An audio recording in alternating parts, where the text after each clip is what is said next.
My husband publicly ended our marriage on live TV while carrying his child, unaware the billionaire CEO who watched was my first love. I know where I am. Actually, this is perfect timing. Quinn, I want a divorce. The words echo through studio speakers, amplified for millions of viewers. My husband's face fills the screen behind me, shirtless, cold, defiant. A woman I introduced to him 8 months ago has her arms wrapped around his torso. I never wanted this baby. You know that. We agreed to wait, and you conveniently got pregnant anyway. You trapped me with this pregnancy, and I'm done pretending this is what I want. 6 months pregnant. Live television. National broadcast. My hand instinctively moves to protect my belly as the studio audience gasps in collective horror. This isn't happening. This can't be happening. But it is. And 1,200 miles away in Seattle, someone is watching. Someone from my past I spent 12 years trying to forget. Someone whose heart I broke. Someone who broke mine first. He's about to change everything. But I don't know that yet. Right now, all I know is that my life is ending on camera, and there's nowhere to hide. Have you ever had your worst nightmare broadcast to millions? Have you ever felt your entire world collapse while strangers watched? Drop everything you're doing right now, because what happened next wasn't just betrayal. It was devastation, transformation, and the kind of second chance that only comes from complete destruction. My name is Quinn Ashford, and this is the story of how my public humiliation became my private salvation. The morning started like a dream. I woke up in my downtown loft at 6 a.m., sunlight streaming through the floor. To ceiling windows I'd specifically designed to catch the eastern light. My hand moved to my belly, feeling the flutter of movement. 6 months pregnant, and my daughter was already keeping me on a schedule. The burgundy wrap dress hung on my closet door, carefully selected by my stylist 3 days ago. Television cameras add 10 pounds, she'd said. This color will make you glow. I showered, applied makeup with precision, practiced my talking points in the mirror. Quinn Ashford, lead architect for the Riverside Children's Hospital, winner of the National Design Excellence Award, first-time mother-to-be. The reflection staring back at me looked successful, confident, happy. I had no idea I was looking at a woman whose life would implode in exactly 4 hours. My phone buzzed with a text from Gavin. Good luck today. You'll be amazing. I smiled, typing back a heart emoji. My husband of 3 years, sending encouragement before my big interview. We'd had our rough patches lately. What couple didn't?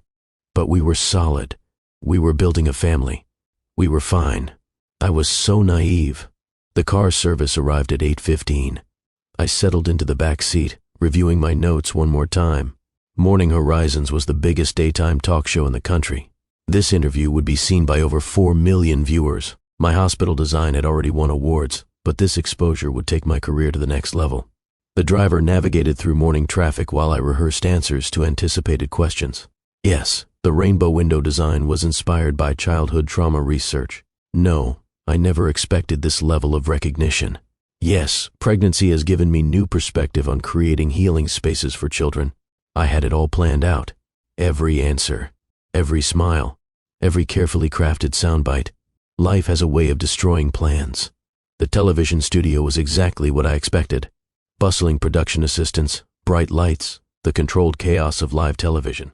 A young woman with a headset and clipboard guided me to the green room. Miss Ashford, welcome. Can I get you any water? Tea? Just water, please. I settled onto the sofa, suddenly aware of how real this was. You're going to be great. She handed me a bottle of sparkling water. Veronica is wonderful, very warm, very genuine. Just relax and be yourself. Relax. Right. A makeup artist touched up my foundation. The segment producer briefed me on the flow. 6 minutes total. Introduction, discussion of the hospital design, a few personal questions about pregnancy and work-life balance, then closing remarks. Simple, straightforward, safe. 15 minutes later, I was being led onto the set. The studio audience applauded as I walked out, one hand instinctively cradling my belly. The lights were almost painfully bright. Veronica Hayes stood to greet me, all polished professionalism and camera-ready warmth. Quinn Ashford, welcome to Morning Horizons. Thank you for having me. I settled into the interview chair, suddenly hyper-aware of my body, my face, my voice. Millions of people watching. Your latest project, the Riverside Children's Hospital, has revolutionized pediatric healthcare architecture. Patient recovery times have improved by 40% since it opened 3 months ago. How does that feel? The question grounded me. This I could talk about. This I knew. It feels like purpose. I leaned forward slightly, finding my rhythm.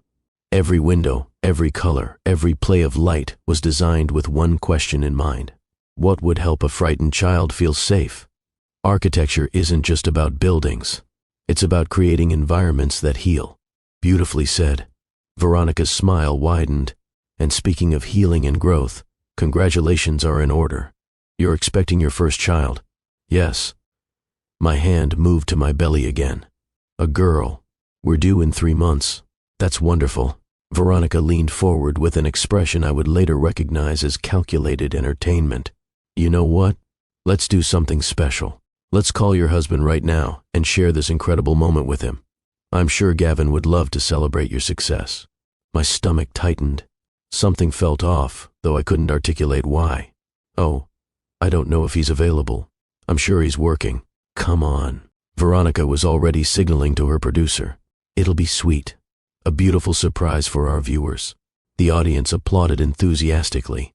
I felt trapped by their expectation, by the cameras, by the momentum of live television. This wasn't part of the plan. I didn't prepare for this. But the call was already connecting. The large screen behind me flickered to life. I turned in my chair, expecting to see Gavin's face. Expecting his smile, his surprise, his pride in my accomplishment. Instead, I saw her. Janelle, my former graduate school friend, the woman I'd introduced to Gavin at a professional mixer, the woman who'd thanked me for expanding her network. She was barely dressed. Her hair was tousled. Her expression shifted from confusion to absolute horror as she recognized what she was seeing. The studio went silent. That thick, suffocating silence that comes right before a bomb explodes. Oh my God. Janelle's voice carried through the speakers. Oh my God. Is this live? Movement behind her. My brain tried to reject what my eyes were seeing. Tried to find some innocent explanation. Then Gavin appeared in the frame, shirtless. His face cycled through emotions in rapid succession. Shock, panic, and then something worse. Something that made my blood turn to ice. Cold resignation, like he'd been caught, but he didn't really care. Quinn, just my name. Flat, emotionless. I couldn't breathe, couldn't process. My hand gripped the arm of the chair as the studio tilted around me. Gavin, you're on live television. Veronica tried desperately to salvage the situation. Let me just end this call. No. Gavin's voice was sharp, authoritative, the voice he used in business negotiations. Actually, this is perfect timing. He looked directly at the camera, directly at me. His eyes were cold, stranger's eyes. Quinn, I want a divorce. The audience gasped. Someone screamed. The sound seemed to come from very far away. This isn't, I started, but my voice wouldn't work properly. I never wanted this baby. Gavin continued, each word carefully chosen. Surgically cruel. You know that. We agreed to wait, and you conveniently got pregnant anyway. You trapped me with this pregnancy, and I'm done pretending this is what I want. Janelle appeared behind him, wrapping her arms around his torso. Gavin, baby, just hang up. Please. The baby wasn't a trap. I found my voice, though it sounded foreign to my own ears. We planned this. We wanted this. You planned this. He interrupted. The perfect career, the perfect house, the perfect baby to complete your perfect image. I just went along with it because fighting you was exhausting. But I'm done. I haven't been happy in over a year. Janelle and I have been together for 8 months. 8 months. While I was designing a children's hospital. While I was choosing paint colors for the nursery. While I was picking out tiny onesies and reading pregnancy books and believing we were building a life together. 8 months of lies. The baby, I whispered, my hand protective over my belly. Our daughter. Your daughter. Gavin's correction was brutal. Your decision. I'm not going to let it chain me to a life I never chose. The papers will be filed by the end of the week. He reached forward, and the screen went black. The studio erupted in chaos. The audience was shouting. Veronica was frantically apologizing into the camera. Production assistants rushed toward me. But I sat frozen, completely still, my hand on my belly, protecting the child my husband, my ex-husband, had just publicly rejected on national television. Miss Ashford, someone touched my arm. I'm so sorry. We had no idea. Can we get you anything? I stood. The movement felt robotic, disconnected. I need to leave. Of course. The production assistant's face was full of pity, that horrible, suffocating pity. Let me escort you. The walk from the interview chair to the exit felt endless. The audience watched in stunned silence. Some were crying. Most looked horrified. A few had their phones out, already uploading the footage that would go viral within minutes. I kept my head high, kept my hand on my belly, kept moving forward, because that's what you do when your world ends publicly. You survive it with whatever dignity you can salvage. The emergency exit door closed behind me, cutting off the noise. The hallway was mercifully empty, cool, quiet. I made it 3 steps before my knees buckled.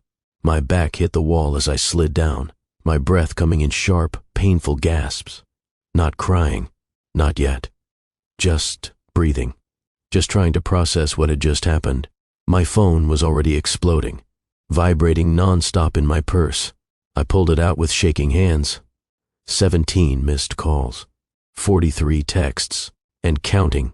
My mother, my sister, my business partner, friends I hadn't spoken to in months. Everyone who just watched my humiliation broadcast to millions. I turned the phone off, silenced the world. Miss Ashford, the production assistant appeared at the end of the hallway. The press is gathering outside. Would you like to use our private exit? Yes, please. She guided me through a maze of corridors to an underground parking garage. My car service was already there, the driver's face carefully neutral. I slid into the back seat, gave him my address, stared out the window as the city blurred past. 8 months. The thought kept circling. 8 months of betrayal. While I planned our future, he was planning his exit. While I grew our daughter, he was sleeping with my friend. What did I miss? The question burned. What signs did I ignore? The car pulled up to my building. The doorman's expression shifted from professional courtesy to painful sympathy the moment he saw me. Miss Ashford, he opened my door. I'm so sorry. I just saw that is, if you need anything. Thank you, Marcus. I managed something that might have resembled a smile. The elevator ride to the 15th floor took forever. I caught my reflection in the mirrored walls. Still wearing the burgundy dress. Still technically pregnant and successful and accomplished. But completely shattered. My loft felt different as I stepped inside. The space I'd designed with such care now felt like a museum of delusion. Every choice Gavin and I had made together. The sofa we'd picked out. The artwork we'd hung. The nursery we'd painted last month. All of it contaminated by lies. I walked to my bedroom, slipped out of the burgundy dress, and stood under the shower. Hot water, hot enough to hurt, hot enough to feel something other than the numbness spreading through my chest. How long had he wanted out? Had he ever actually wanted this baby? Had he ever actually loved me? I allowed myself exactly 10 minutes under the water.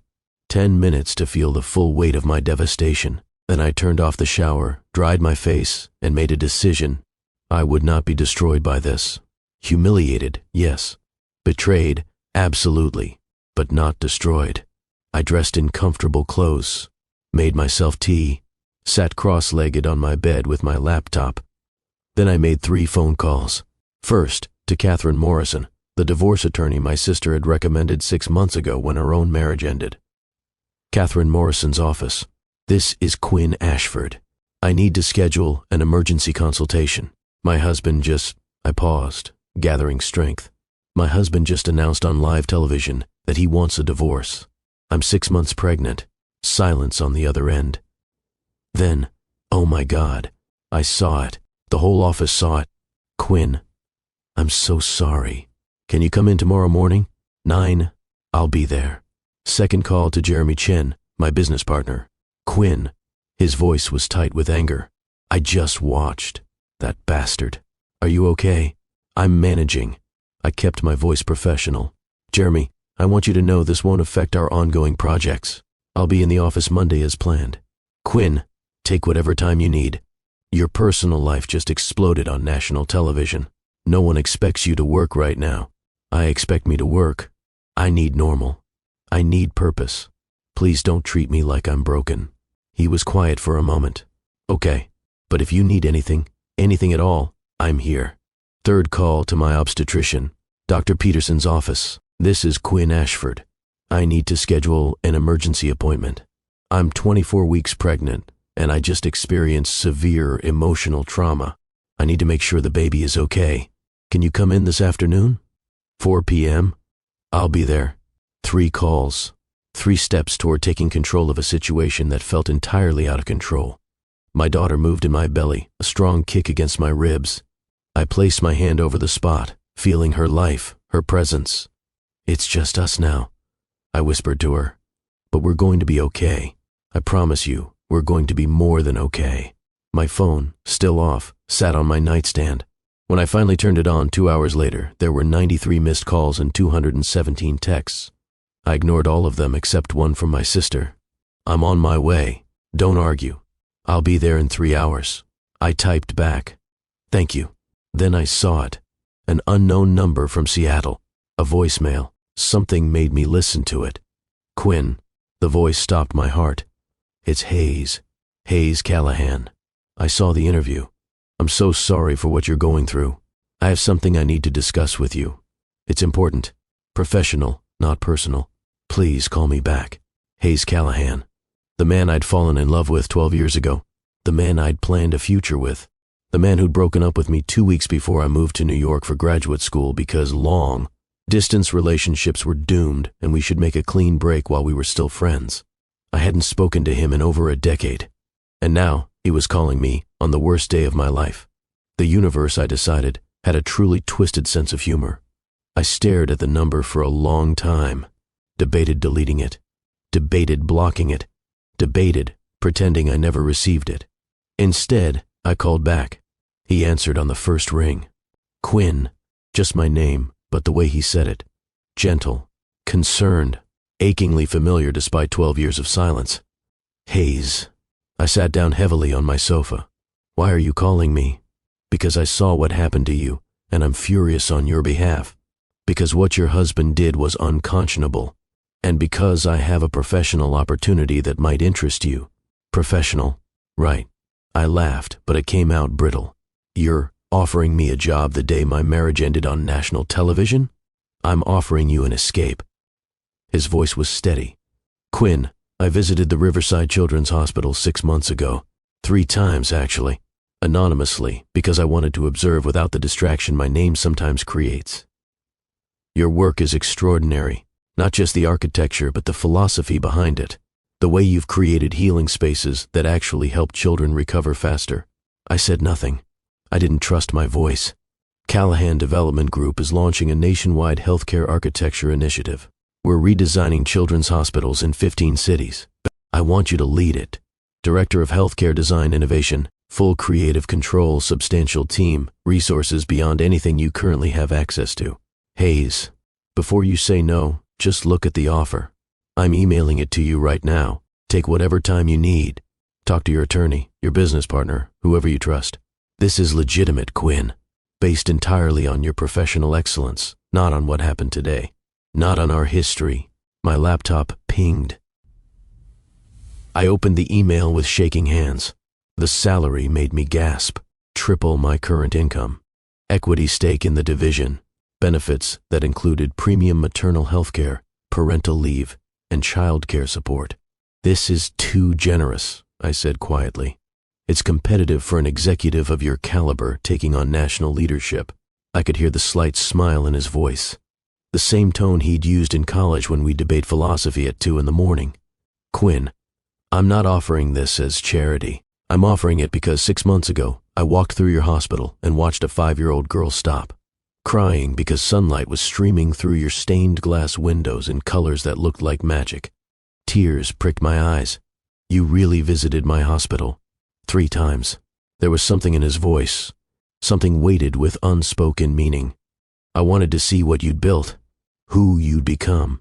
And Quinn, you're extraordinary, not because of what you survived today, but because of what you've created over years of dedicated work. I need time to think. Of course, take all the time you need. He paused. But Quinn?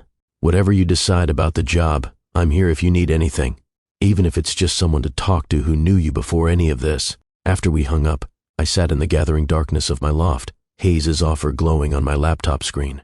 Your mother, I whispered to my daughter, is about to make either the best or worst decision of her life. Possibly both. But for the first time since that interview, I felt something other than devastation. I felt possibility. The next 3 weeks moved in a strange blur. My divorce from Gavin progressed with surprising speed. His attorney contacted mine with terms that were shockingly generous. Full custody to me. Our shared property divided in my favor. A financial settlement that would secure my daughter's future. Your client understands this makes him look guilty, Catherine said during our meeting. My client is guilty. Gavin's attorney was a severe woman named Patricia Ross. Of infidelity, of public cruelty, of spectacular failure as a husband. He wants this resolved quickly and quietly. He's already done enough damage to both his professional reputation and Miss Ashford's well-being. I signed the papers without emotion, watched my marriage dissolve into legal documents with nothing but relief. The public reaction was overwhelming. The interview footage went viral within hours. By the next day, hashtags were trending. Where were you, Gavin? Team Quinn. Second chance at love, though that one was premature and based on speculation about Hayes. Morning talk shows dissected the incident. Relationship experts weighed in. Strangers on social media shared their own stories of abandonment and betrayal. I ignored all of it. Instead, I focused on 3 things: my health, my daughter, and Hayes' offer. Jeremy thought I was insane. You're going to uproot your entire life and move to Seattle? He stared at me across our shared office space. Quinn, you just went through massive trauma. You're 6 months pregnant. Maybe making huge life decisions right now isn't the best idea. Maybe it's exactly the right idea.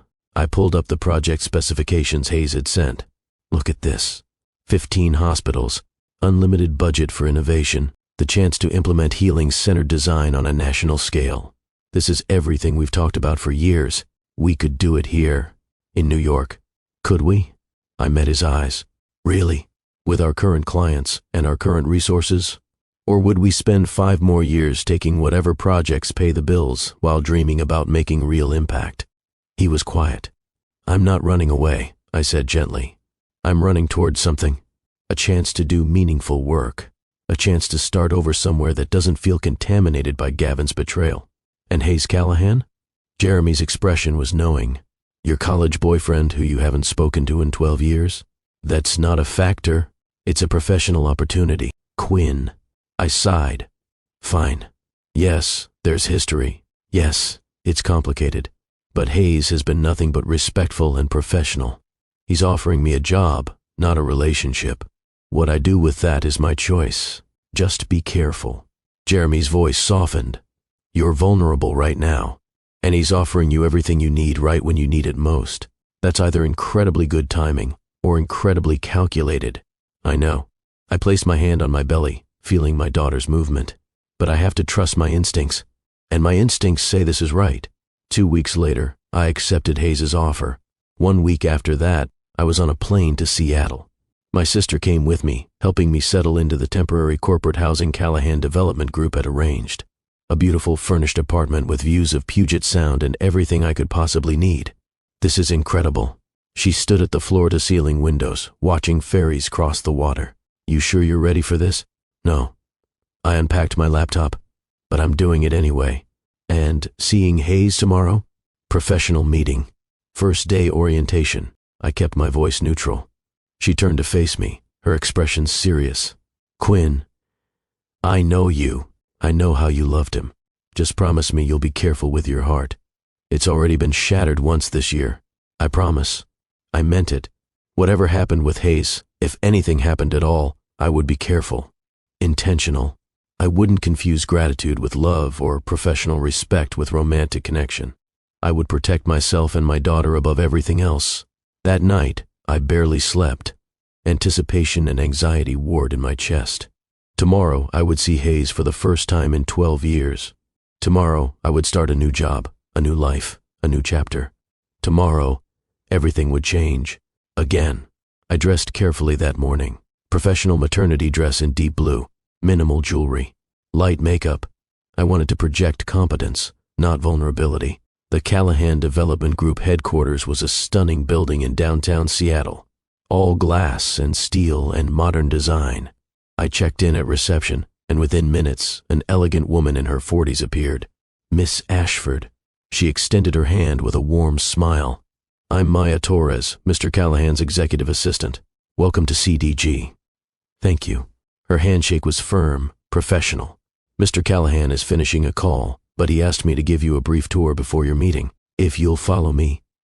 She led me through the building, explaining departments and introducing me to team members. Everyone was friendly, professional, genuinely excited about the healthcare initiative. Your office is on the executive floor. Maya opened a door, and I stepped into a corner suite that took my breath away. Floor-to-ceiling windows, overlooking Puget Sound, a massive desk, a drafting table already set up with professional equipment, a sitting area for client meetings, and a door leading to an adjacent room. Maya hesitated. Mr. Callahan had that prepared for you. He thought you might need it. I opened the door. It was a nursery, fully equipped, professionally designed, soft colors and natural light, and every amenity a working mother could possibly need. A bassinet, a changing table, a comfortable chair for nursing, blackout curtains, a sound machine. He did this for me. He wanted you to know that your daughter is welcome here. Maya's voice was gentle. That this position works for both of you, or it doesn't work at all. I pressed my hand to my chest, overwhelmed. No employer has ever. Mr. Callahan takes care of his people. Maya smiled.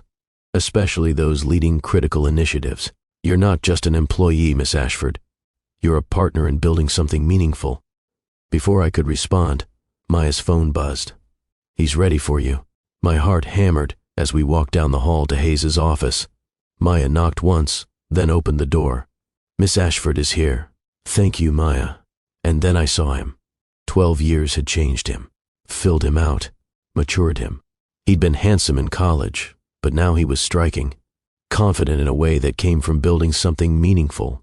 His dark hair was shorter, his jawline sharper, his eyes the same warm brown I remembered, but deeper somehow.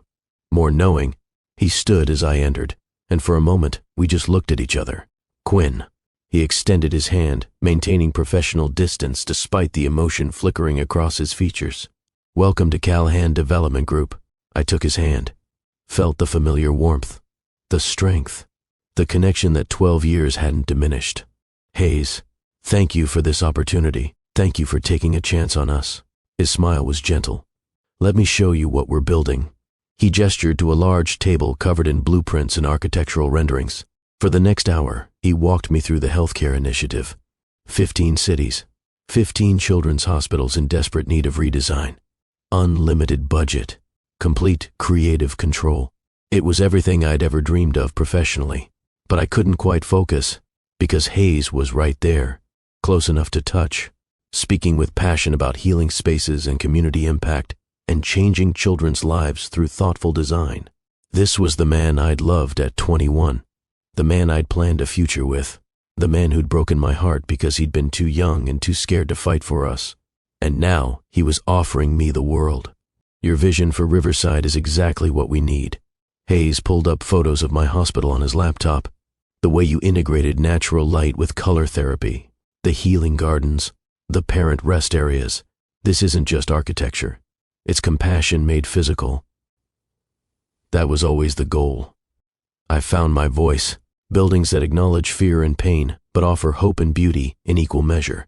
Exactly. Hayes's eyes met mine, and something passed between us. Recognition. Understanding. The same intellectual and creative connection we'd shared in college. That's what makes you perfect for this role. Hayes, I need to ask. I set down the blueprint I'd been studying. Why now? Why me? There are hundreds of talented architects you could have hired. He was quiet for a long moment. When he spoke, his voice was honest in a way that made my chest tight. Because 6 months ago, I walked through your hospital and realized you'd become exactly who you were always meant to be. Someone who turns suffering into beauty. Someone who sees vulnerability and responds with grace. He paused. And because when I saw what happened to you on that interview, I was furious. Furious that you were treated that way. Furious that I wasn't there to support you. You weren't supposed to be there.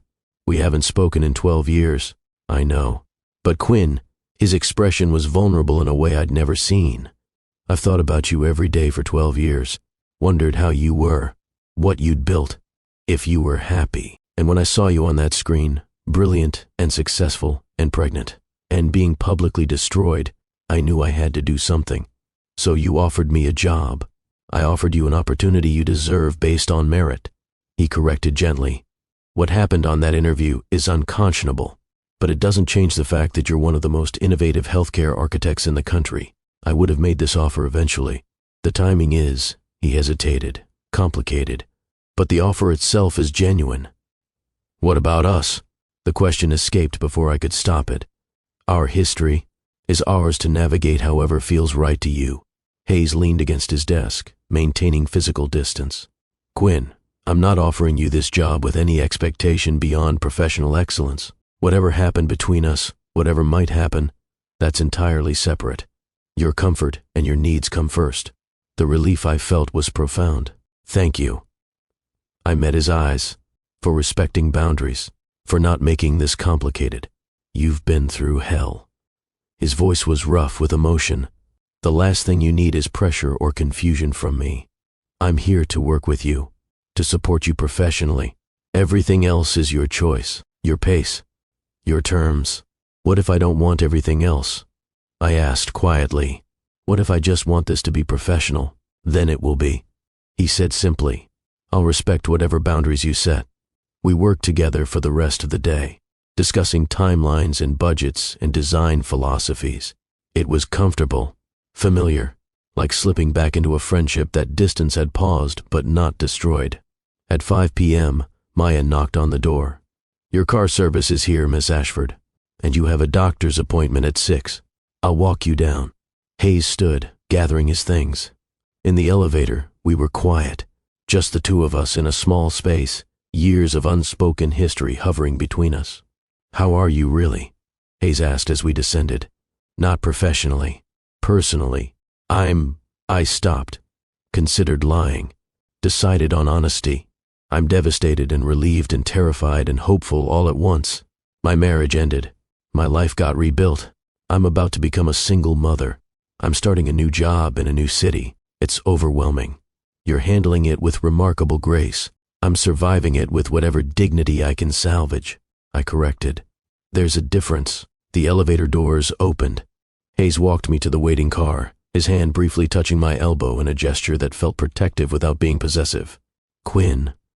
He waited until I met his eyes.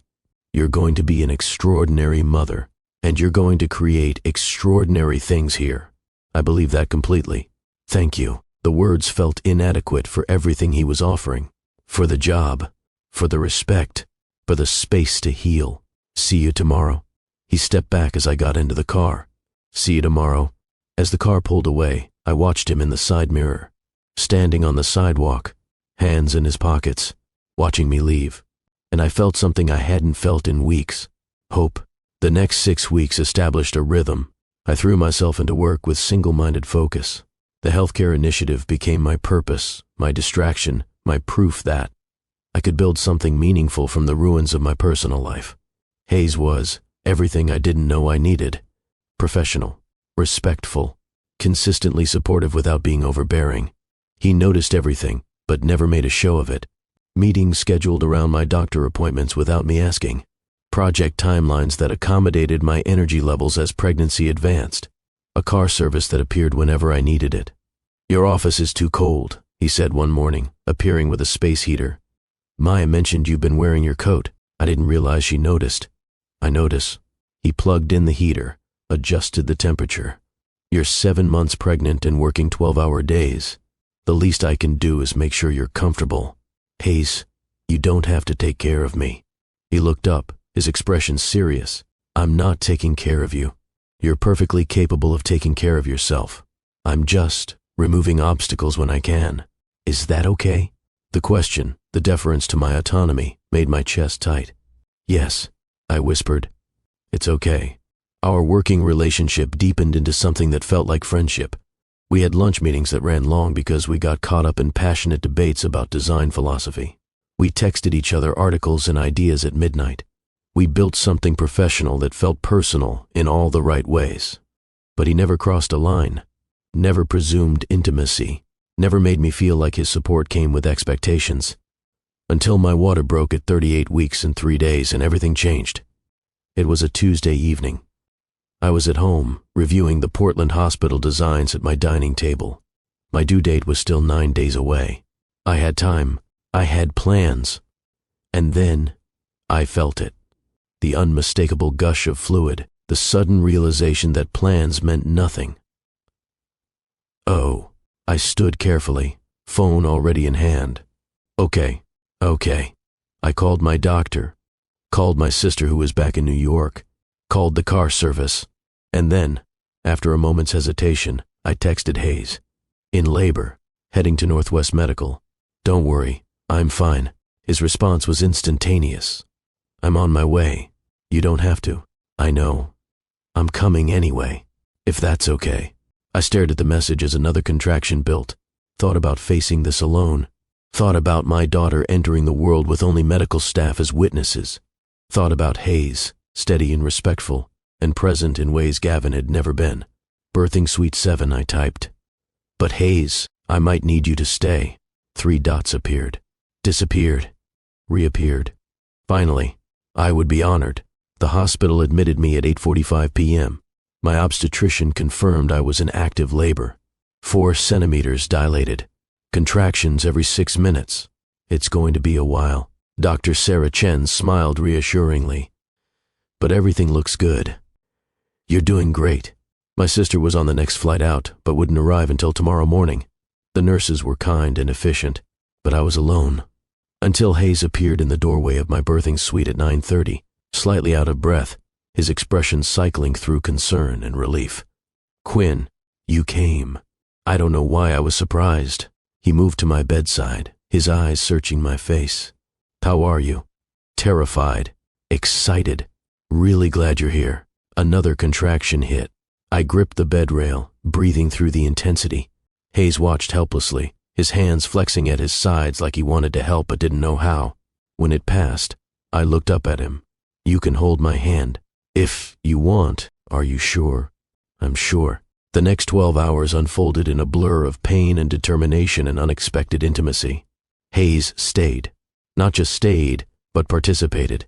Held my hand through contractions. Offered ice chips. Advocated with medical staff when I was too exhausted to speak for myself. You researched this. I observed during a brief respite. Labor support techniques. He had the grace to look sheepish. On the drive over, there's remarkable consensus on what helps. Despite everything, I laughed. Of course you did. As labor intensified, I retreated into myself. The world narrowed to breath and push and rest. Hayes remained a constant presence, his hand in mine, his voice quiet and steady. You're doing beautifully. So strong. Almost there. At 3:47 a.m., after one final overwhelming push, my daughter entered the world. Her cry was vigorous, indignant, absolutely perfect. It's a girl. Dr. Chen confirmed unnecessarily, placing the squirming, vernix-covered newborn on my chest.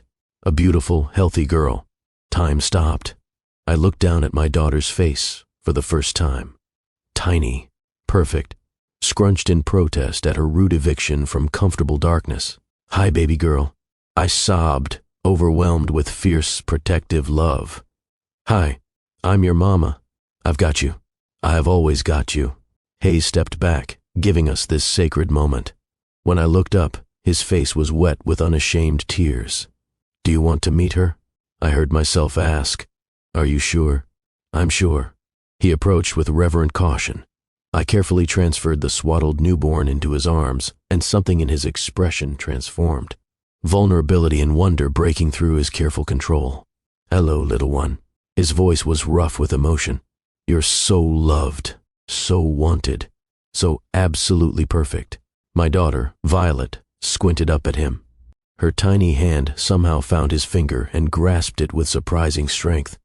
Hayes's breath caught. His eyes met mine over Violet's head, and something profound passed between us. Not romance, not yet, but recognition, connection, the acknowledgement that this moment mattered in ways neither of us fully understood. "What will you call her?" he asked softly. I'd considered many names, but looking at her now, born of chaos yet entering the world with such determined strength, only one felt right. Violet. Violet Hayes Ashford. His eyes widened. "Quinn, you don't have to." "I want to," I said simply. "You were here. For all of it. That matters." Later, after Violet had been weighed and measured and returned to my arms for feeding, Hayes sat in the uncomfortable hospital recliner, watching us with an expression I couldn't quite read. "You should go home," I said softly. "Get some sleep." "I'm not leaving." He settled deeper into the chair. "Not until your sister gets here. Not until I know you both have support."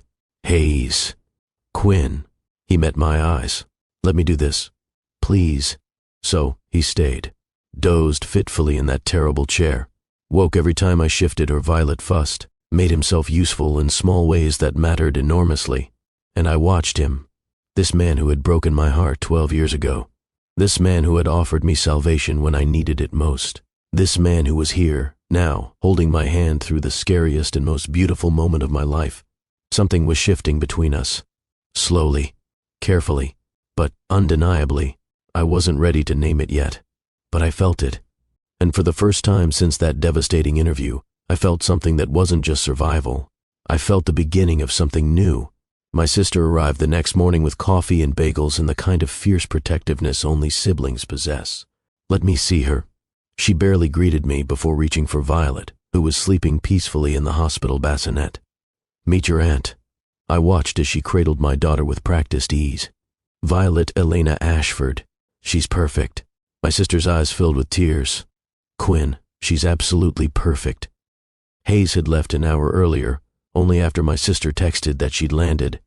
He'd looked exhausted but content, his eyes lingering on Violet one last time before he quietly slipped out. "So," my sister settled into the chair he'd vacated. "Hayes Callahan stayed with you through labor." "He did. Your ex-boyfriend from college, the one who broke your heart. That Hayes Callahan, the same. And how do we feel about that?" I pulled my knees up carefully, still sore from delivery. "I don't know. Grateful. Confused. Terrified. Of what? Of confusing gratitude with something else. Of being vulnerable at the worst possible time. Of letting someone in who already hurt me once." My sister was quiet for a moment, studying Violet's sleeping face. Did it feel like he was trying to earn something? Or did it feel like he just wanted to be there? "The second one," I answered honestly. "He never presumed anything, never acted like I owed him. He just showed up. Then maybe trust that." She looked up at me. "Quinn, you've been through hell. You're allowed to accept support. You're allowed to let good things happen." The first weeks with Violet unfolded in a haze of feeding schedules and diaper changes and overwhelming love. My sister stayed for 10 days, helping me establish routines and adjust to motherhood. Hayes sent flowers, meals from the best restaurants in Seattle, a basket of postpartum care items that made my sister raise her eyebrows knowingly. But he didn't visit, didn't call except for one brief check-in where he asked if I needed anything and respected my answer when I said I was managing. "He's giving you space," my sister observed. "That's either very respectful or very strategic. Can't it be both?" She laughed. "With Hayes Callahan? Probably." When I returned to work 6 weeks later, part-time, and with Violet in tow, the office felt both familiar and foreign. My team had flourished in my absence. The Portland hospital design was moving forward beautifully, and Hayes was exactly as he'd been before. Professional, respectful, genuinely delighted to see Violet but never presuming access. "She's grown," he observed during our first project meeting, his eyes on Violet sleeping in the beautiful bassinet beside my desk. "Almost 2 pounds." I smiled, watching him watch her. She's already got such a personality, determined, curious, like her mother. The compliment settled warmly in my chest. Over the next weeks, Hayes became a steady presence again, not intrusive, not demanding, just there, bringing coffee exactly how I liked it, holding Violet so I could use the bathroom during long meetings, sitting on my office floor playing with her when I was overwhelmed with deadlines. You're good with her, I observed one afternoon, watching him make ridiculous faces that had Violet giggling. She's easy to be good with. He tickled her tiny feet. She's extraordinary. Hayes. He looked up, and something in my expression made him go still. We should talk, I said quietly, about what's happening here. Okay, not now. I glanced at Violet, at my team working beyond my office door. But soon, after she goes to sleep tonight. If you want to come over, I want to. He said simply. What time? 8. I'll be there. That night, after Violet was fed and changed, and sleeping peacefully, in her crib, I paced my living room waiting for Hayes to arrive. What was I doing? Inviting him into my home, into this fragile new life I'd built, into spaces that were supposed to be safe. But when he knocked at exactly 8 p.m., and I opened the door to find him, standing there with uncertainty and hope warring in his expression, I knew this conversation was inevitable. Had been since the moment he called me after the interview, since he offered me this job, since he held my hand through labor and cried when Violet was born. We'd been circling each other for months, building trust, rebuilding connection. It was time to name what was happening between us. Come in. I stepped aside, and Hayes entered my home for the first time.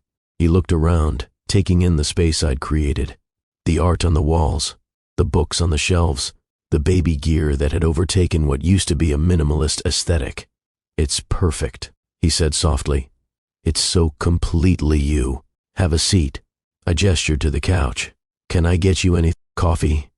Water? I'm fine. He sat, and I settled beside him, close but not touching. For a moment, we just existed in the quiet. Then Hayes spoke. Quinn, before you say whatever you're about to say, I need to tell you something. Okay, I've been in love with you since we were 21 years old. His voice was steady despite the vulnerability in his eyes. Breaking up with you was the biggest mistake of my life. I was young and stupid and convinced that practical choices mattered more than love.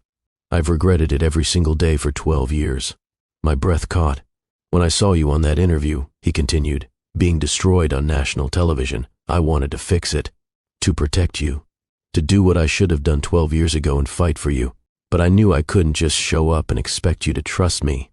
So I offered you something professional, something you deserved on merit. And I told myself that would be enough. Was it? I asked quietly. No. He laughed, but it was pained. Quinn, watching you become a mother, seeing your strength and grace and brilliance, being trusted to hold your daughter, it's been the greatest privilege and the greatest torture. Because I'm in love with you. Completely. But I have no right to expect you to feel the same. The words I'd been holding back for weeks finally found voice. I don't know when it happened. I met his eyes. But somewhere between hospital designs and midnight texts and watching you cry when Violet was born, I fell in love with you too. The silence that followed my confession was heavy with 12 years of history and months of careful, circling and the terrifying vulnerability of admitting feelings we'd both been protecting. Hayes stared at me like he wasn't sure he'd heard correctly. You, he started, stopped, tried again. You love me? I do. The admission felt both terrifying and liberating. Not the desperate, all-consuming way I loved you in college. This is different, steadier, built on who we actually are now, not who we wanted each other to be then. Quinn, my name was almost a prayer. Are you sure? You've been through massive trauma. I've been there for you during an incredibly vulnerable time. I don't want you to confuse gratitude or support with something else. I've thought about that. I pulled my knees up, settling more comfortably into the couch. Questioned my own feelings constantly. Wondered if I was just latching on to the first person who showed me kindness after Gavin's betrayal. And this isn't that. I held his gaze. Hayes, you've never once made me feel like I owe you anything. You've respected every boundary. You've supported me professionally without expectation. You've been present without being possessive. That's not someone trying to take advantage of vulnerability. That's someone showing me what real partnership looks like. He reached for my hand slowly, giving me time to pull away. I didn't. His fingers laced through mine, warm and steady and achingly familiar despite the years between touches. I need you to know something. His voice was serious. I'm not the same person I was at 23. I've spent 12 years in therapy, working on the emotional unavailability I learned from my parents, learning to communicate, to be vulnerable, to fight for what matters instead of running when things get complicated. What changed? Losing you, he said simply, realizing that practical choices without love are just loneliness with better excuses. I built a successful company, made more money than I'll ever need, achieved every professional goal I set, and none of it meant anything because I didn't have someone to share it with. You could have called, I pointed out gently. At any point in 12 years, I know. His thumb traced circles on my palm, but I thought you'd moved on, built a life, found happiness. I had no right to disrupt that just because I'd finally figured out what I'd lost. Until you saw the interview, until I saw the interview, he confirmed, and realized the universe was giving me a second chance I absolutely didn't deserve. So I decided to show up differently this time, to be the partner I should have been then. Partner, I tested the word. Is that what you want us to be? I want whatever you're comfortable with. Hayes shifted closer. If you want to take this slowly, we go slowly. If you need time to figure out your feelings without pressure, I'll wait. If you decide this is too complicated with Violet and work and everything, you're processing, I'll respect that and remain your colleague and friend. And if I want to try, really try to build something together, then I promise you this. His eyes held mine with absolute certainty. I will show up every single day. I will communicate honestly. I will respect your boundaries and your needs. I will be a partner to you and a stable presence for Violet, and I will never, ever take you for granted again. The kiss, when it finally happened, was gentle, questioning, a beginning rather than a culmination. His hand cupped my face with tender reverence. My fingers curled into his shirt, anchoring myself to this moment, this choice, this terrifying, beautiful possibility. We separated slowly, both slightly dazed. Wow, I breathed. Yeah, Hayes rested his forehead against mine. Wow. From the nursery, Violet's cry pierced the moment. We both laughed. Duty calls. I stood, but Hayes caught my hand. Can I help? You want to help with a diaper change at 9 p.m.? I want to be part of this. He stood, still holding my hand. All of it. The romantic moments and the mundane ones. If you'll let me. So we walked to Violet's nursery together. I changed her diaper while Hayes warmed a bottle. We settled into the rocking chair, me holding Violet while she ate, Hayes sitting on the floor beside us. This is what I want, I said softly, watching Violet's eyes grow heavy. Not grand gestures or dramatic declarations. Just this, partnership, showing up, building a life together one ordinary moment at a time. Then that's what we'll build, Hayes promised. And we did. The next months unfolded with intentional slowness. We didn't rush into anything, didn't let the intensity of our history or the convenience of working together push us faster than was healthy. Instead, we dated. Properly, thoughtfully. Private dinners after Violet's bedtime, where we talked for hours about everything. Our college years, the paths we'd taken, the people we'd become, healing old wounds through honest conversation. Weekend outings to Pike Place Market with Violet strapped to Hayes' chest in a carrier, her wide eyes taking in the colors and sounds while we picked out fresh flowers and artisan cheese. Early morning coffee dates before work, stealing quiet moments before the day's demands took over. We learned each other again, not as the idealistic 21-year-olds we'd been, but as the adults we'd become. Hayes told me about his childhood, the emotionally distant parents who provided materially while remaining unavailable emotionally. The younger brother who'd battled leukemia, which had inspired his passion for healthcare development. The years of therapy to unlearn harmful patterns. I shared my own journey. The perfectionist tendencies that came from seeking approval I never quite earned. The marriage to Gavin that had been more about proving my worth than actual love. The fear that I'd somehow fail Violet the way I felt failed by my own parents.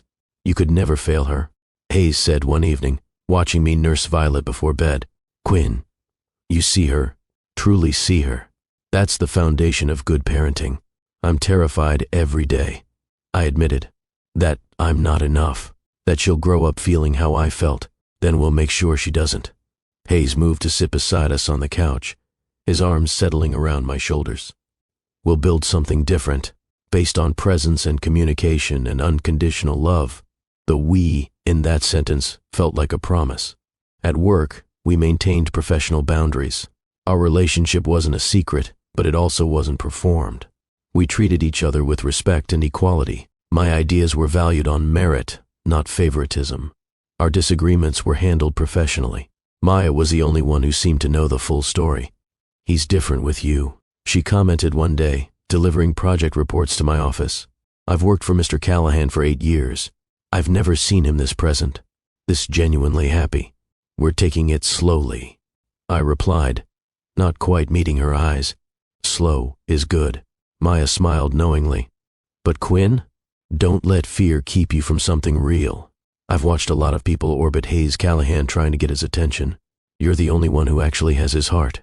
When Violet was 3 months old, she did something that shifted our careful dynamic. We were at my apartment on a Sunday morning.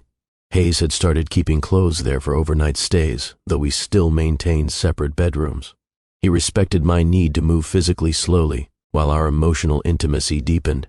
I was making breakfast while Hayes sat on the living room floor with Violet, who was practicing her tummy time with characteristic determination. "That's it." Hayes encouraged her gently. "You're so strong, Violet." "Almost got it." She lifted her head, wobbling with effort, her eyes seeking him out. And then, clear as day, she babbled. "Dada." We both froze. "She's just making sounds," I said quickly from the kitchen. "All babies that age make those sounds." Violet patted Hayes' hand, her expression determined. "Dada." Hayes looked up at me, his eyes wide with a complex mix of emotions. Joy, fear, uncertainty. "Quinn." I would never presume." "I know." I moved to sit beside them, my own feelings complicated. "Hayes, she sees you every day. You feed her, play with her, comfort her when she cries. Of course she's forming an attachment. But I'm not her father," he said carefully. "Biologically, legally, I don't want to overstep." "What is a father?" I asked softly. "Someone who donates DNA? Or someone who shows up every single day, who loves her without obligation, who wants to be part of her life?" "Quinn, Violet calls you Dada because to her, that's what you are."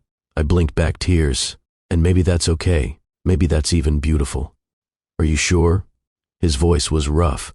"Because once she calls me that, once I accept that role, I'm all in. Forever. I won't be someone who disappoints her." "I know." I reached for his hand. "That's why it's okay." From that day forward, Violet called Hayes Dada, and he embraced the role with complete commitment. He rearranged board meetings to make it to her pediatrician appointments. He researched developmental milestones obsessively. He changed diapers and warmed bottles and sang off-key lullabies at 2 a.m. when she was teething. He became her father in every way that mattered. And I fell deeper in love with him watching it happen. 6 months into our relationship, Hayes brought up a conversation I'd been avoiding. "We need to talk about Gavin," he said one evening after Violet was asleep. My stomach tightened. "What about him?" "He has biological rights, Quinn. Even though he publicly rejected her, even though he's been completely absent, legally he's still her father. We should consult a family attorney about protecting Violet's stability." "You think he'll suddenly want custody?" "I think he's unpredictable." Hayes pulled out his laptop, ever the strategist. "And I think we should be prepared for any possibility, including me formally adopting Violet if you'd be comfortable with that." The offer made my chest tight with emotion. "You'd do that?" "Quinn, I'm already her father in every way except legal documentation." His eyes were serious. "Adoption would just formalize what already exists. But only if you want it. Only if it feels right for all three of us." "I want it." The certainty surprised me with its intensity. "I want you legally recognized as her father. I want protection for your relationship with her. I want us to be a family in every possible way." Hayes pulled me close, pressing a kiss to my temple. "Then we'll make it happen." We consulted with Catherine Morrison, the divorce attorney who'd handled my split from Gavin. She connected us with Patricia Chen, a family law specialist. Adoption is definitely possible. Patricia reviewed our situation with professional efficiency, especially given Gavin's complete absence and public rejection. But we'd need to notify him of the intent to adopt, give him a chance to contest, and if he does, I asked, then we build a case for why adoption serves Violet's best interests. His abandonment, Hayes' established presence, Violet's attachment and stability. But Quinn, she met my eyes seriously. Courts generally favor biological parents unless there's significant evidence of unfitness or harm. We have the interview footage, Hayes pointed out. His public statement that he never wanted the baby. That's pretty damning. It helps. Patricia agreed. But we should be prepared for a fight if he decides to contest. We filed the adoption paperwork 4 weeks later. Gavin had 30 days to respond. 29 days passed in tense silence. On day 30, his attorney filed a counter-petition. Gavin was suing for custody. The news hit like a physical blow. I was at the office when Patricia called. He's claiming he was in a dark place during the interview, that he's found clarity about fatherhood, that he wants to be involved in Violet's life. My hands shook as I gripped the phone. He's never even met her. He doesn't know her name without looking it up. He's never paid $1 of support. I know, and we'll present all of that. But Quinn, you need to prepare yourself. This is going to get ugly. The media will be all over it. She was right. The story broke within hours. Entertainment news sites ran with it. Social media exploded. The same outlets that had broadcast my humiliation now covered every development in the custody battle. My phone rang constantly. Reporters wanting statements, friends offering sympathy, strangers sharing opinions on platforms I didn't even use. Hayes found me in my office 2 hours after the news broke, staring blankly at my computer screen. He didn't say anything, just closed the door, crossed the room, and pulled me into his arms. I can't do this again, I whispered against his chest. I can't have my life dissected publicly again. You won't be alone this time. His voice was steady. Quinn, we're going to fight this with everything we have. The best attorneys, every resource, complete documentation of his absence and my presence. What if it's not enough? Then we'll adapt. He pulled back to meet my eyes. But I promise you, on everything I am, I will not let him harm either of you. We will protect Violet's well-being above everything else. That night, after Violet was asleep, Hayes and I sat at my dining table making battle plans. We need to document everything. He had his laptop open, already creating spreadsheets. Every doctor's appointment I've attended, every financial contribution, every moment of care. Social media posts. I added photos of you with her. Time-stamped proof of consistent presence. Witnesses. Hayes typed rapidly. Maya, your pediatrician, your sister, anyone who can testify to the established bond. We worked until midnight, building our case brick by brick. The preliminary hearing was scheduled for 6 weeks away. In the interim, Patricia advised complete media silence. Don't engage. Don't comment. Don't give them anything to twist. Let your attorneys handle all communication. But the public wasn't silent. Within days, hashtags were trending again. Where were you, Gavin? Protect Violet. Biology doesn't equal parenthood. Parenting forums erupted with passionate debates. Child psychologists appeared on morning shows discussing attachment theory and the harm of disrupting established bonds. Celebrity advocates weighed in. A famous actor who'd been adopted shared his story. A popular musician posted about the non-biological father who'd raised him. The court of public opinion was overwhelmingly on our side. But Patricia warned against complacency. Public opinion doesn't decide custody cases. Judges do. And judges have to follow law, not sentiment. Gavin's legal team attempted damage control. They released a statement claiming he'd matured, found purpose, recognized the importance of fatherhood. The explanation fell flat against the mountain of evidence documenting his cruelty. Still, he persisted. 3 weeks before the hearing, he showed up at one of my gallery events.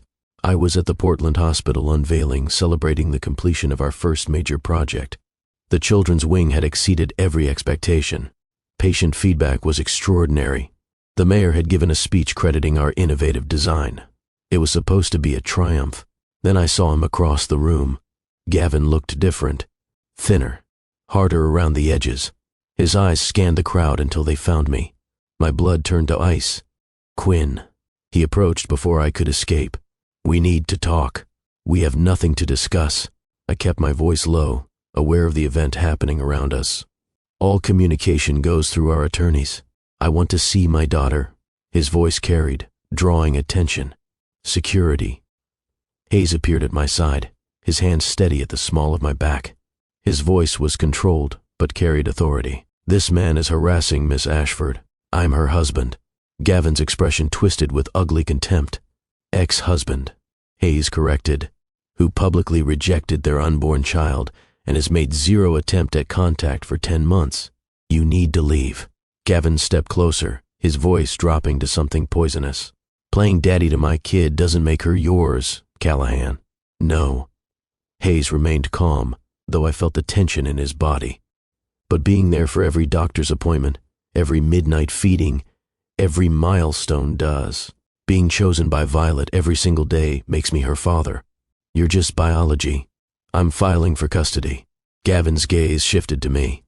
And I'm going to win. Then you'll see how powerless you really are.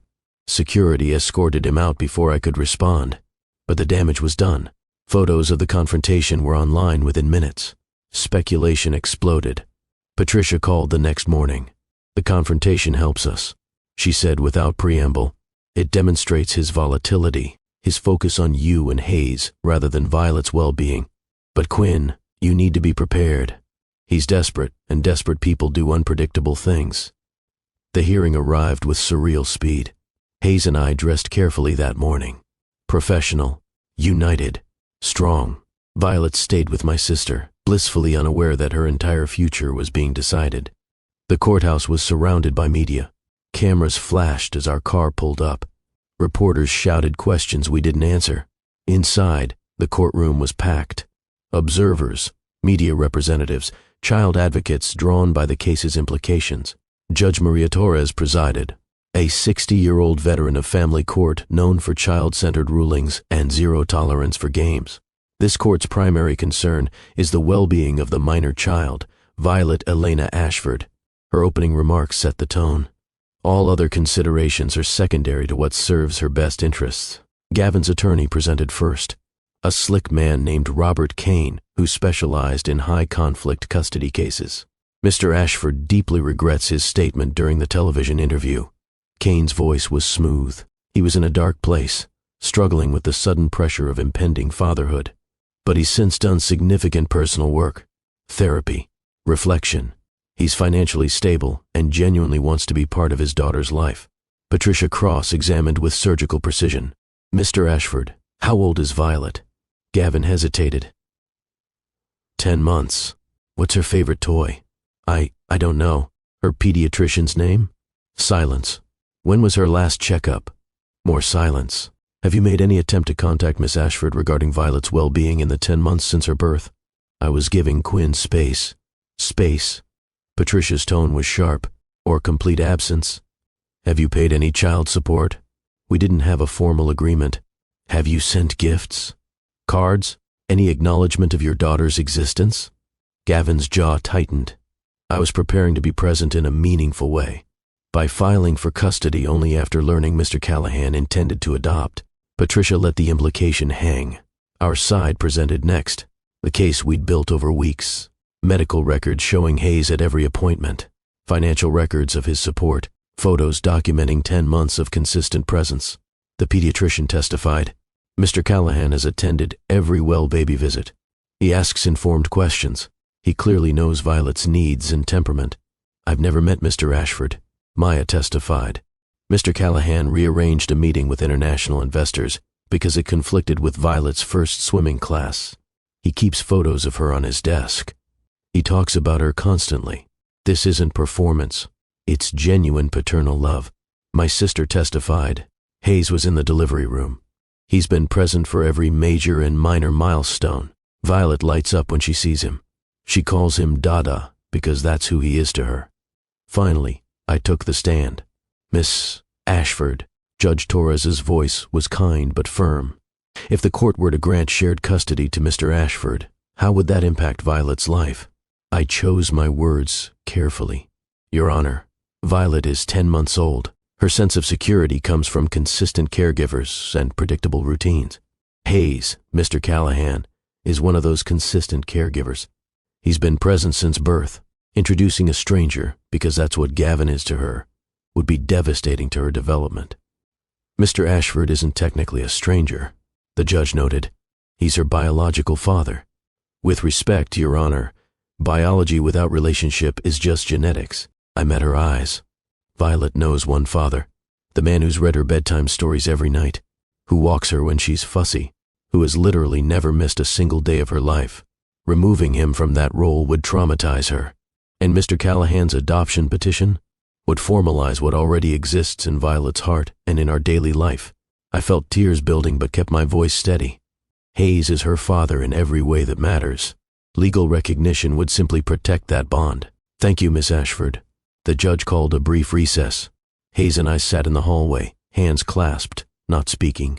There was nothing left to say. We'd presented our case. Now we waited. 30 minutes later, we were called back. Judge Torres reviewed her notes in silence. The courtroom held its collective breath. Finally, she looked up. I've reviewed extensive evidence, testimony from numerous witnesses, and relevant case law regarding best interests of the child. She paused. Mr. Ashford, you are Violet's biological father. That is genetic fact. But fatherhood, real fatherhood, is more than genetics. Gavin sat rigidly beside his attorney. You publicly rejected this child before her birth. You have made zero effort to establish a relationship, provide support, or participate in her life for 10 months. You filed for custody only after learning of Mr. Callahan's adoption petition. The timing suggests opportunism rather than genuine parental concern. She turned to us. Mr. Callahan, you have been present for every meaningful moment of this child's life. You have provided financial, emotional, and physical support without biological obligation or legal requirement. The evidence of your bond with Violet is overwhelming. Hope fluttered in my chest. Miss Ashford, you have built a stable, loving home for your daughter. Your choice of partner and co-parent has clearly been made with Violet's best interests as priority. The judge set down her papers. Mr. Ashford, your petition for custody is denied. Furthermore, given your complete abandonment and Violet's established attachment to Mr. Callahan, I am terminating your parental rights. Gavin stood abruptly. You can't. I can, and I have. Judge Torres's voice was final. This child knows one father. That relationship merits full legal protection. Mr. Callahan, your adoption petition is granted. Violet Elena Ashford will become Violet Elena Callahan, effective immediately. The courtroom erupted. I collapsed against Hayes, tears streaming down my face. His arms circled me, his own eyes wet with emotion. She's ours. I sobbed. Legally, completely ours. She always was. Hayes whispered into my hair. We just made it official. Outside the courthouse, reporters swarmed. Hayes made a brief statement. We're grateful for the court's decision and for the recognition that family is built through love and presence, not just biology. Now we're going to take our daughter home and celebrate being officially recognized as the family we've always been. The car ride home was quiet, emotional. Hayes held my hand the entire way. My sister met us at the door with Violet, who squealed and reached for Hayes the moment she saw him. Dada. He took her, holding her close, his expression transforming with unguarded love and relief. That's right, little one. His voice was thick. Dada's here, always. That night, after Violet was asleep, Hayes found me standing in the doorway of her nursery. What are you thinking? He wrapped his arms around me from behind. That 6 months ago my life ended on national television, and somehow, impossibly, it led to this. To you. To us. To our family. Do you regret any of it? The pain, the humiliation, the struggle? Not for a second. I leaned back against him. Because it brought me here. To a love that's real. To a partnership that's equal. To a family built on choice instead of obligation. Hayes turned me to face him. I have something I want to ask you. He pulled a small velvet box from his pocket. Dropped to one knee right there in the hallway outside our daughter's nursery. Quinn Ashford, you are the strongest, most brilliant, most extraordinary person I've ever known. You've taught me what real courage looks like. What real love requires. He opened the box, revealing a stunning emerald ring. The same deep green as the dress you wore during that interview. Will you marry me? Will you let me spend forever showing up for you and Violet in whatever future we build together? The symbolism of the emerald made me cry, reclaiming that color, transforming it from a symbol of my worst day into something beautiful. Yes. I laughed through tears. Yes, yes, 1,000 times yes. He slipped the ring onto my finger and stood, pulling me into a kiss that tasted like tears and hope and new beginnings. From the nursery, Violet made sleepy sounds through the monitor. We both laughed, breaking apart. "Shall we tell her?" Hayes asked. "She already knows." I took his hand. "She's known since the moment she called you Dada." We married 3 months later in a small ceremony at the original children's hospital where our professional partnership had begun. 40 guests, spring flowers, art installations creating a backdrop that represented our shared vision. Violet, 14 months old now, took her role as flower girl with characteristic determination. She placed petals carefully down the aisle until halfway through, when she abandoned her basket to run to Hayes. He lifted her without breaking stride, and she stayed perched on his hip for the entire ceremony. When the officiant asked if anyone objected, Violet shouted no with such conviction that laughter rippled through our guests. Hayes's vows were simple and profound. I promised to show up every single day, for every moment, for both of you, for whatever comes, always. Mine matched his sincerity. You taught me that family is built, not born. That love is a choice we make every morning.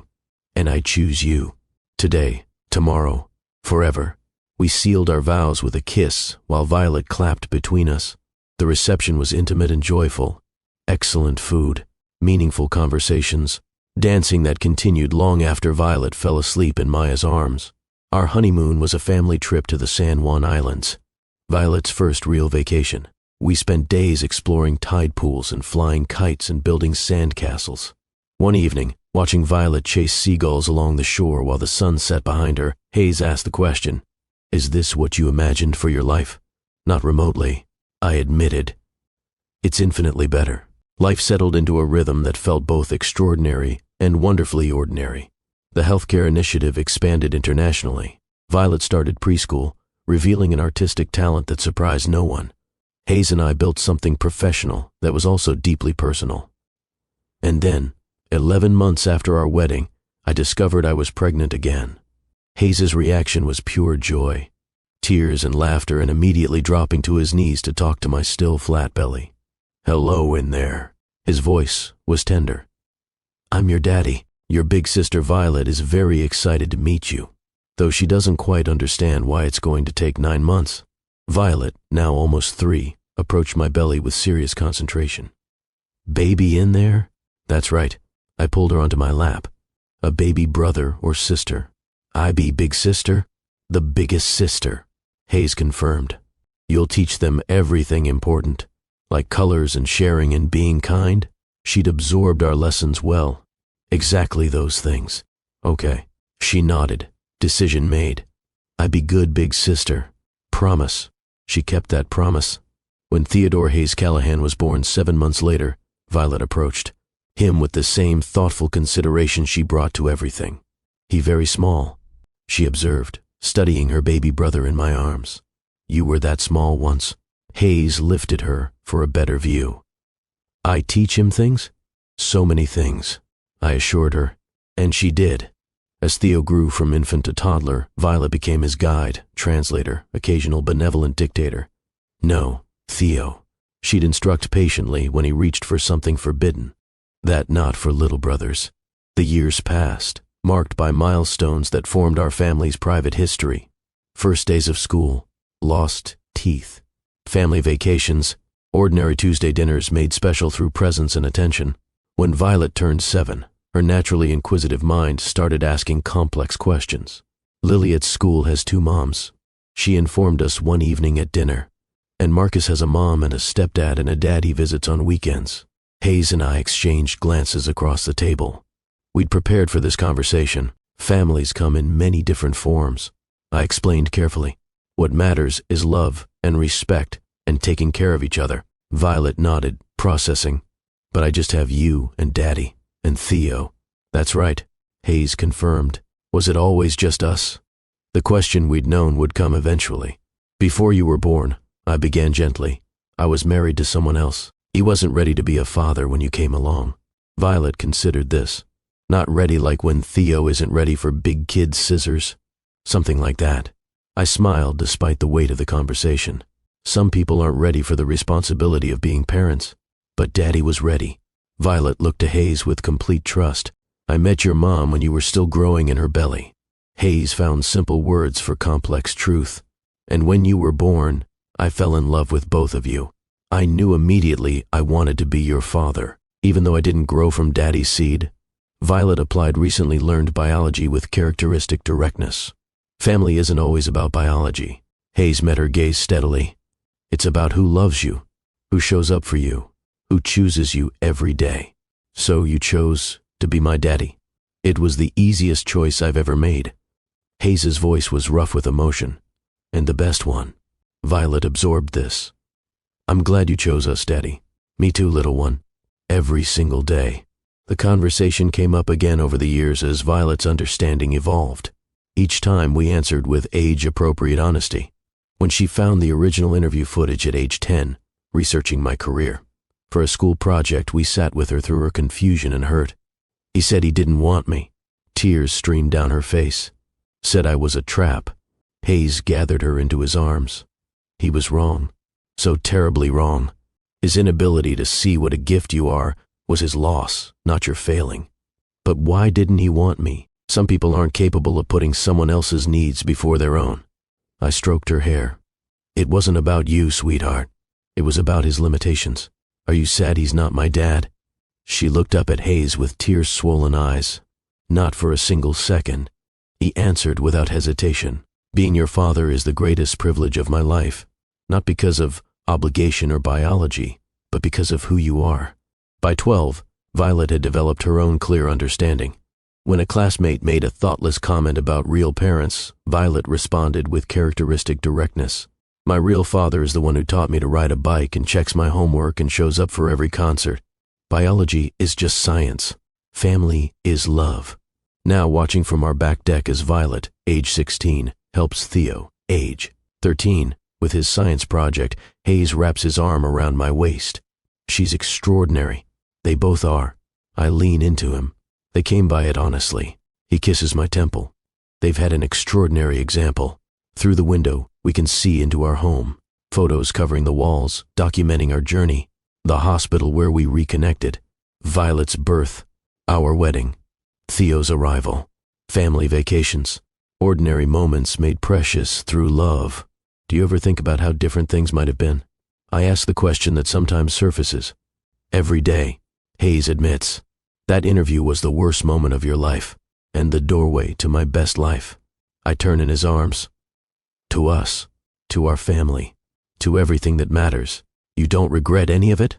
The humiliation, the pain, the public spectacle, not for a second. I rest my head against his chest, because it taught me what I actually needed. Not the perfect image I was trying to create with Gavin, but the real, messy, beautiful partnership we've built. Hayes holds me closer. I regret our years apart, but I'm grateful for what they taught us. That practical choices without love are just empty achievements. That second chances are possible when both people grow. That family is built through daily choices, not biological accidents. Inside, Violet calls out, Mom, Dad, come look at what we made. We walk inside together.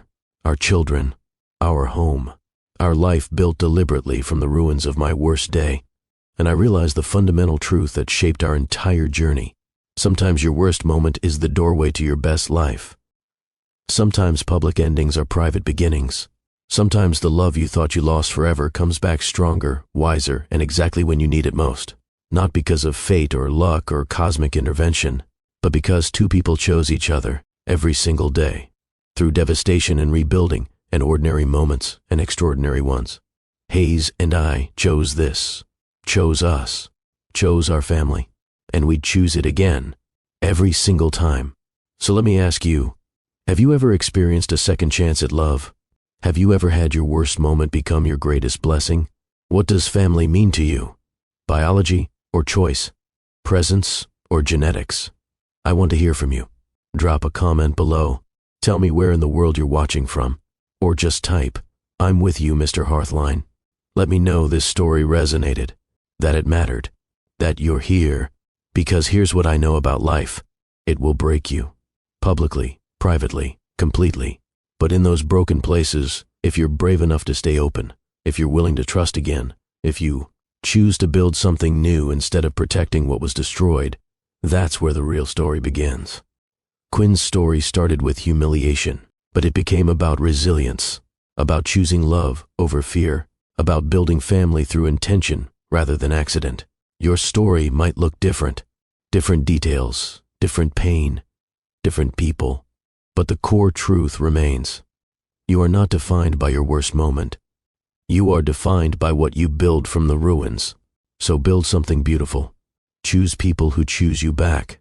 Show up every single day for what actually matters. And remember, second chances exist, not because we deserve them, but because growth is real and change is possible, and love, real love, is worth fighting for. Thank you for being here, for listening, for letting these stories matter to you. If this resonated, hit that like button. Share it with someone who needs to hear it. Subscribe to Mr. Hearthline Stories for more narratives about resilience, redemption, and the beautiful mess of being human. I'll see you in the next story. Until then, choose love, choose presence, choose family, however you define it. I'm Mr. Hearthline, and this is your reminder that your story isn't over. It's just beginning.